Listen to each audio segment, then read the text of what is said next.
Hi, Stefan here again this week.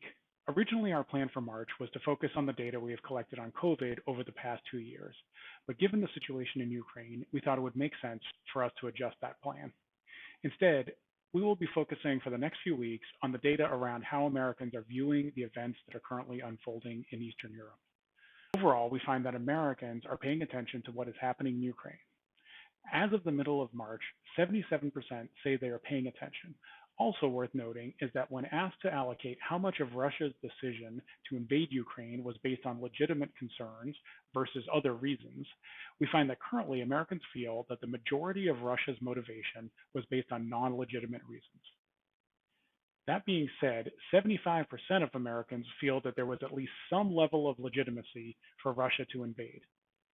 The groups with the highest affinity to the Russian viewpoint that this was a needed action are among Americans who are unvaccinated, those who are under the age of 45, as well as Black and Hispanic Americans. It's also worth noting that younger Americans, as well as Black and Hispanic Americans, have the highest concentration of non-vaccinated people.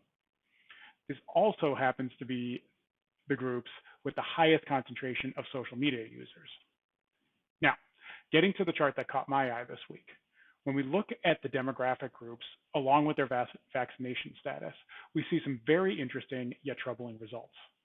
Overall, the allocation towards Russian legitimacy is 5 points higher among non-vaccinated Americans than vaccinated. Among non-college white Americans who are unvaccinated, the increase is 7 points, and it's a 12-point increase among unvaccinated non-college men.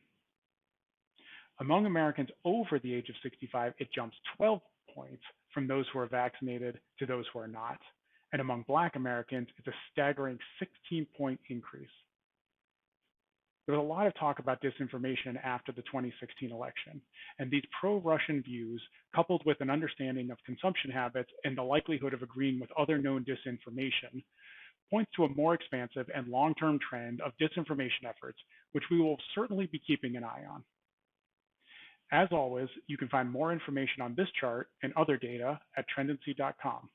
Thanks for watching, and we'll see you next week.